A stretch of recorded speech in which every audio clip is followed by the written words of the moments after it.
नमस्कार दोस्तों, आप देख रहे हैं स्केरी फाइल्स। तो चलिए आज की इस कहानी से आपको रूबरू कराते हैं। यह कहानी है एक होटल का भूतिया कमरा के बारे में।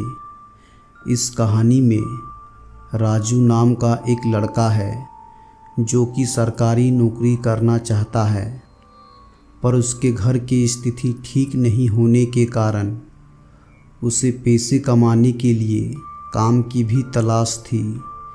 इस कारण वो एक ऐसी नौकरी ढूंढता है जहां उसे रात में काम करना पड़े और दिन में उसकी पढ़ाई भी पूरी हो जाए।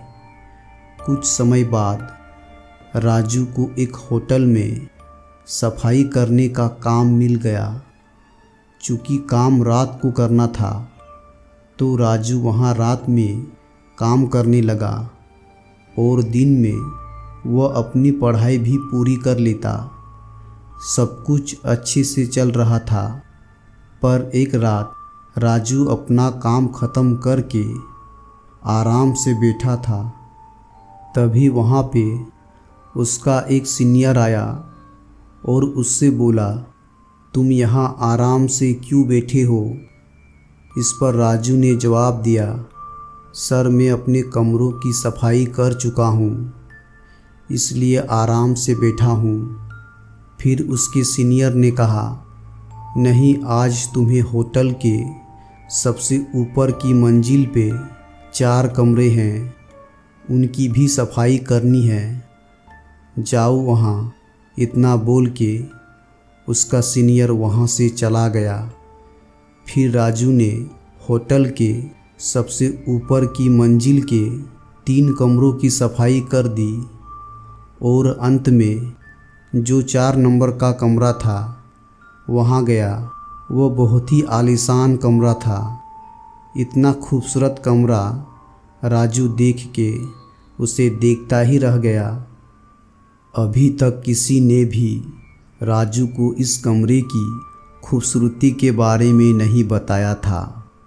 राजू ने थोड़ा ध्यान दिया तो उसने पाया कि ये कमरा तो पहले से ही साफ़ है, मगर फिर भी उसे वहाँ सफाई तो करनी ही थी। इसलिए वो वहाँ की चीज़ों को बड़े आराम से साफ करके उसकी जगह पर रखते जा रहा था।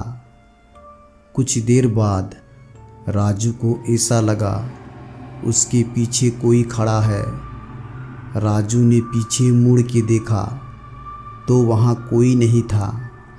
राजू ने सोचा ऐसा वो कई रातों से काम कर रहा है और दिन में सो नहीं पाता है, इसलिए ऐसा हो रहा है, और वो वापस अपने काम में लग गया।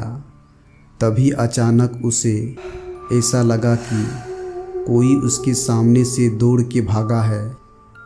राजू को अब डर लगने लगा था और वो थोड़ा देर के लिए सहम सा गया और कुछ देर इधर उधर देखने के बाद उसने फिर से अपना काम चालू किया ताकि वो जल्दी से अपना काम ख़त्म करके वहाँ से निकल जाए। और जब वह वापस काम करने में लगा तभी मानो जैसे उसके कंधे पे किसी ने हाथ रख दिया हो। राजू अब घबरा के चिल्लाते हुए उस कमरे से भागने लगा। तभी राजू का गला किसी ने ज़ोर से पकड़ लिया और वो भाग नहीं पा रहा था।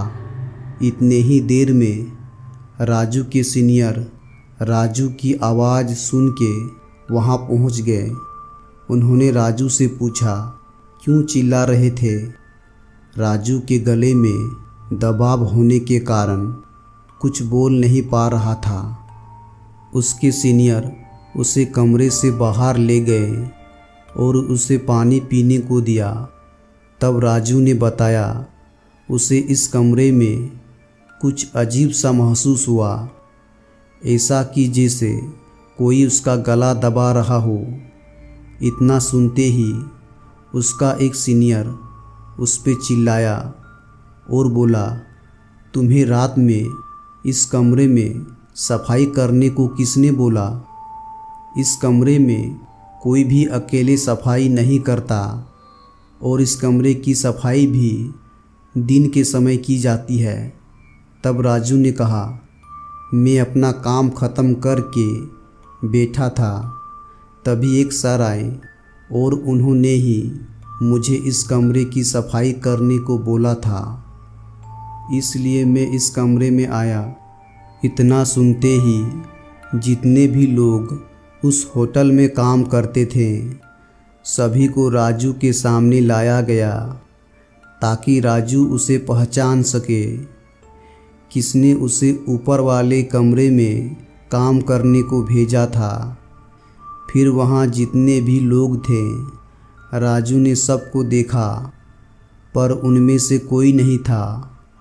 तब उन लोगों ने वहाँ जितने भी स्टाफ काम करते थे उन सारे स्टाफ की तस्वीरें राजू को दिखाई।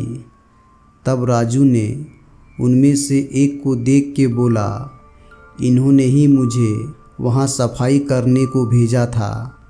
इतना सुनते ही सारे लोग डर गए क्योंकि राजू ने जिसकी तस्वीर दिखाई उस स्टाफ की मौत 1 महीने पहले ही उस कमरे में सफाई के दौरान ही हुई थी। फिर राजू के सीनियर ने उस कमरे के बारे में राजू को बताया, वो कमरा इस होटल का भूतिया कमरा है। करीब 1 साल पहले वहाँ पे पति पत्नी रुके थे और रात में पति ने ही अपनी पत्नी की हत्या कर दी थी। उसके बाद से ही उस कमरे में जो भी काम करने जाता है उसे कुछ अजीब सा डरावना महसूस होता है। ऐसा कई बार होने के बाद उस कमरे में रात के समय कोई नहीं जाता है और पिछले महीने जिस स्टाफ की मृत्यु उस होटल का भूतिया कमरा में हुई है वो भी वहाँ रात के समय पता नहीं क्यों बिना किसी को बताए अकेले ही काम करने चला गया था। यह सब सुन के राजू फिर दोबारा कभी भी उस कमरे में अकेले काम करने नहीं गया। तो दोस्तों, आपको ये भूतिया कहानी कैसी लगी कमेंट में हमें ज़रूर बताएं और वीडियो अच्छी लगी हो तो वीडियो को लाइक कर दें और चैनल पर नए हैं तो चैनल को सब्सक्राइब करके बेल आइकन को प्रेस कर दें। मिलते हैं अगले ऐसे ही भूतिया कहानी पर। तब तक के लिए टाटा बाय बाय।